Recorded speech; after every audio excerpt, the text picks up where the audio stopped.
Chen-Yu, back off, now! That's the village water pump! Uncle, take a good look at this. You want me to read it out loud for you? 36,000 bucks. It's under my name. What gives you the right to tear it apart? Put it back right now. Chen-Yu, you got some nerve. Relax. You can keep the old shell. I was the one who built this electric pump system that runs straight to the village orchards. And yet when my dad tried to use it, they hit him with a $2,000 maintenance fee. I called the village chief. He said, "Little Chen, you gotta pay another $200,000 in repair fees, or your family plays by the rules." This is the same guy who once swore on his chest, "You're the village's greatest hero. Whatever you need, we got your back." And now my own dad can't get water from his own home without being shaken down. So I called in an excavator crew. I had them tear out every bit of the electric pump system I'd built and restore it back to a manual well. For 10 straight years, I only charged the bare minimum for electricity. All I wanted was to make sure everyone's orchards had enough water during dry season, so nothing would die off from drought. But all that effort, all that heart, got buried by my greedy uncle teaming up with some outside agricultural company to come after me. They made up lies, said I was stealing electricity and leaking water, and strong-armed me into handing over control of the pump station. Done. I was done. I signed the liability waiver and took back the core motor that I paid for. Then I walked away, went to the suburbs and started building a fully automated eco-farm. And when the worst drought in a century hit, the villagers were staring at sky-high smart water bills and looking out at hillsides full of dead fruit trees. The rage and regret hit all at once, and they pinned my money-hungry uncle face down in the mud. Let me back up. I had just finished cleaning the pump's filter when Uncle Joe Wanfu showed up with my cousin Joe Ming. And a few strangers in suits just strutting right into the pump house like they owned the place. The second my uncle stepped in, his face scrunched up and he started yelling, "What is this junk? This thing is loud, it's ridiculous. How old is this pump anyway? The efficiency is a joke. The water flows thinner than a thread. Are you seriously throttling everyone's water on purpose?"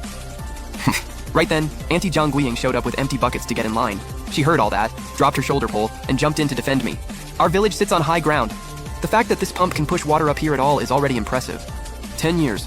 Xiao Yu only ever charged us the base electric rate. Just be patient, I'm firing it up right now. Stop playing dumb. You said it's just electricity costs, so why did my family pay 60 bucks last month? You gonna sit there and tell me you didn't skim off the top? That you weren't secretly selling water to the next village over?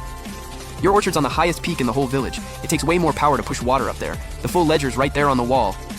Can't you read it yourself? I can't read your fake books. All I know is you've been pocketing the villagers' hard-earned money. My uncle kept ranting and wouldn't hear a word of it, then spun around to the crowd of villagers gathering around and said, "Listen up, everybody. This here is Manager Zhao from Shenghai Agriculture, a real company from the city, and they've promised hand over this worn-out pump station to their management. And they'll upgrade everyone to a smart irrigation system for free." The old folks hauling water buckets immediately crowded in. Manager Zhao cleared his throat and put on his most sincere face. "My fellow villagers, modern farming is all about precision irrigation. This old equipment, it's way past its expiration date. Hand it over to us and we'll replace everything, at no cost to you. You won't even have to leave the house and just pull out your phone and water your crops." Auntie Zhang, who'd just been defending me seconds ago, heard the words "free upgrade," and her eyes shifted. The other villagers started whispering among themselves. "Yeah, Chen-Yu, this pump really is ancient. It cuts out all the time, too. Wanfu's been out there in the world. He's got our best interest at heart. He wouldn't screw us over." I looked at all these familiar faces and suddenly felt like I didn't know them. I thought about all those nights I was out in the rain fixing equipment, doing everything I could to save their fruit trees. And now they were looking at me with suspicion, with contempt. My grip on the wrench went cold. My heart dropped. Next morning, I hadn't even gotten out of bed when the village loudspeaker blared to life. Uncle Joe Wanfu was on the broadcast calling an all-village meeting at the community hall. The agenda: remove Chen-Yu, embrace agricultural modernization. I rushed over. The courtyard was already packed wall to wall. My uncle was up on the steps, gripping a stack of printed documents, working the crowd. "Water is the lifeblood of this village. We can't let one man hold all of us hostage. He's been bleeding us dry." Then the village chief strolled over, hands clasped behind his back, putting on his official voice. "You can see what the people want. We're pushing agricultural modernization. You gotta think about the bigger picture. And your uncle says, if you don't hand over the keys, the company won't move in. They're worried you'll sabotage things. Chief, for 10 years, I bought every replacement part out of my own pocket. I jumped into freezing water in the dead of winter to fix busted pipes. I never took a single cent of village subsidy, never took advantage of anyone. And now you're forcing me out? Times change. They've got real tech, a real company behind them. Why are you out here grinding it alone? Don't be stubborn." That's all he said, brushed it off just like that. I looked out at hundreds of villagers in that courtyard. Not one person spoke up for me. Not even Auntie Zhang, who just yesterday had grabbed my hands and praised me for all the hard work I'd put into the pump. She turned her head away, pretended she didn't see me. In that moment, I was done with this village. Completely done. I reached into my pocket and pulled out a voluntary liability waiver and asset division agreement I'd drafted overnight. Slammed it down on the chief's table. "Chief, everyone, fine. You want me gone? If you really think I've been stealing and this company's so great, then sign it. Every single one of you. Starting today, I have zero involvement in this village's water supply. Whatever comes next, drought, flood, prices going up or down, that's on you. Sign it then. You think the whole village is gonna die of thirst without you?" My uncle was the first to slam down a red handprint. Then my cousin, Auntie Zhang, the whole village, they lined up, tripping over each other to sign, afraid they'd miss the free upgrade. I looked at those pages covered in red handprints and felt the knot in my chest just dissolve. What was left was pure relief. I tucked away the agreement and walked toward the pump house. My uncle and the whole crew followed right behind me like they were watching a thief. I pushed open the door, grabbed my wrench, and walked straight to the back of the machine room. With everyone watching in disbelief, I unbolted the high-pressure pulse generator connected to the main pump.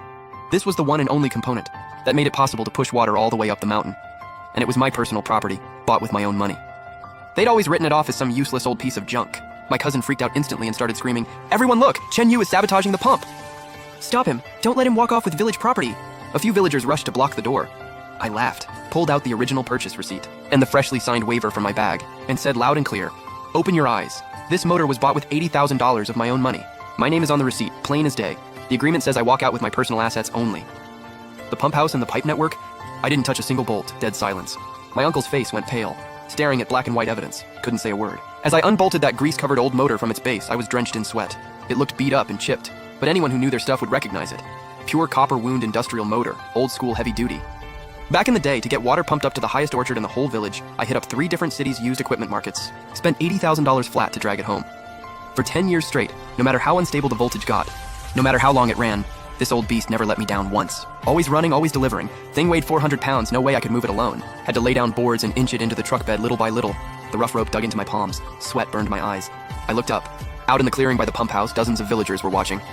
Auntie Zhang, Old Man Wang, all those familiar faces I'd gone out in the rain at midnight to help. Irrigation pipe emergencies, the whole deal. Every one of them, standing in the shade of the old locust tree. Not one stepped forward to help. Not even a token, stay. They all covered their noses, like they couldn't stand the smell of motor oil on me.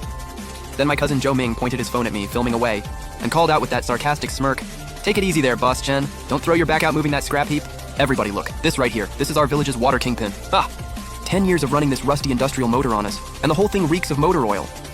You really think our fruit trees could thrive on water pumped through that thing?